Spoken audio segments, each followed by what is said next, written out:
Check out this headline. Democratic leaders rebuked for abandoning Oregon's McLeod-Skinner. This seat could have made the majority, said one progressive advocate, but the National Democratic PACs walked away and left Jamie to twist in the wind. That is coming from a report in Common Dreams. Progressives are criticizing Democratic leaders for withholding support from Jamie McLeod-Skinner, a left-leaning candidate for Oregon's 5th congressional district, whose close loss to her millionaire Republican opponent, Lori Chavez DeRemer, could cost the party a chance to retain control of the United States House of Representatives. Yeah, they bailed on her.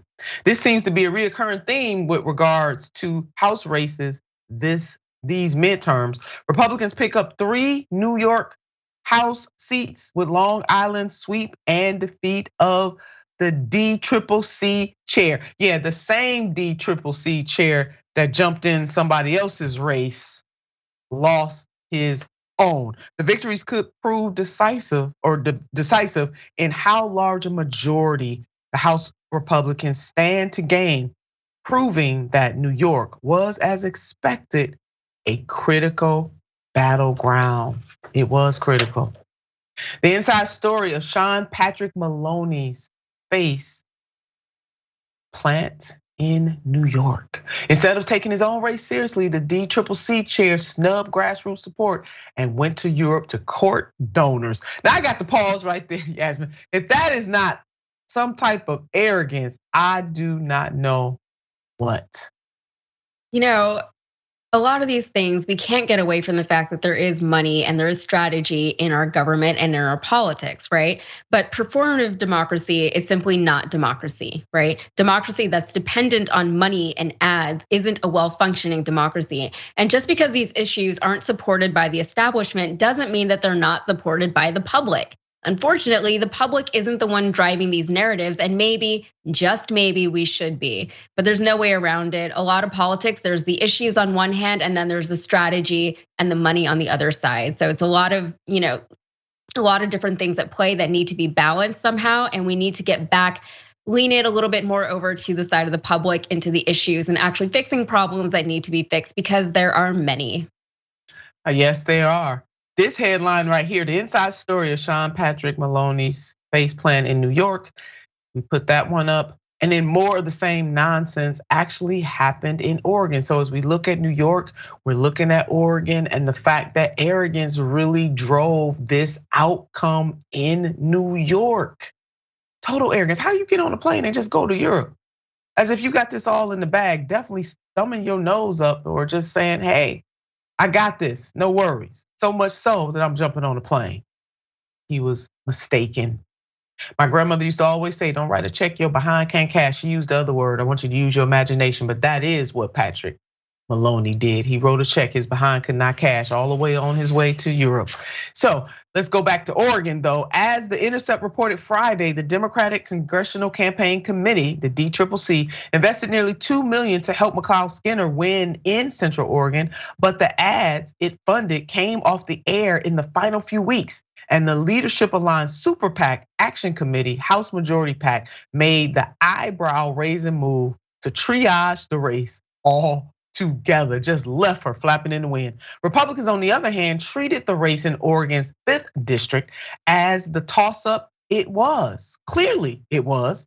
They spent $8 million in total, spending that ballooned all the way through election day. It's coming from The Intercept, so they did not lead their candidate twisting in the wind like the Democrats did. They said this is a toss-up and we are going to compete, and we are going to compete hard, and that is exactly what they did. It was egregious that this happened, yet the neoliberal House Majority PAC spun it with some BS.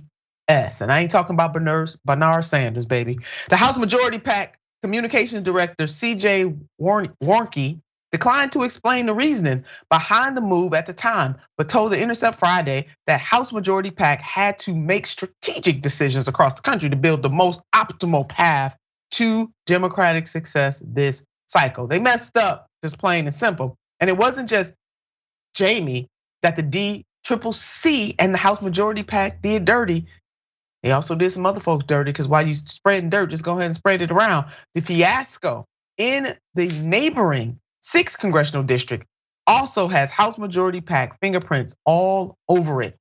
Their progressive state representative Andrea Salinas entered the general election bruised from the most expensive primary contest in the nation after former cryptocurrency genius billionaire Sam Bankman-Fried and House Majority PAC teamed up in an over $10 million failed attempt to anoint political newcomers and effective antitrust Carrick Flynn as the nominee. Now, you all know we talked about Bankman-Fried just yesterday. Yes, just yesterday. But yeah, he was spreading this money all over the country, helping the neoliberals anoint and appoint their selected candidate. They won some and they lost some. Yeah, they did. The unorthodox partnership appeared to be the result of a quid pro quo, as Bankman-Fried contemporaneously donated $6 million to the committee. Seems to be quid pro quo. Oh no, baby, it really was a quid pro quo. Had no problem doing it. Follow the money all the time. You should always follow the money. And this applies to neoliberals just as much as it applies to the GOP and more. We're talking about corporatist forces on both sides of that. And this is an and.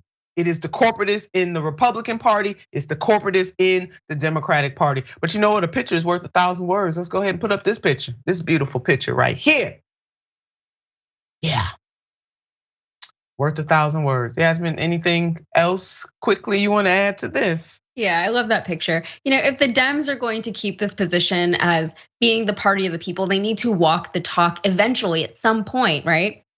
They need to realign their values, and they need to do it quickly, or else they're going to lose support. In a lot of ways, they're barely hanging on to the supporters that they do have. Many Democratic supporters are clinging to them because the other side is so terrifying. That's not going to be enough going forward. They have the power now. They need to do something with it, and they need to earn their support from their supporters going forward. There it is. You heard Yasmin. She said, walk the talk, Democrats. You better take that advice.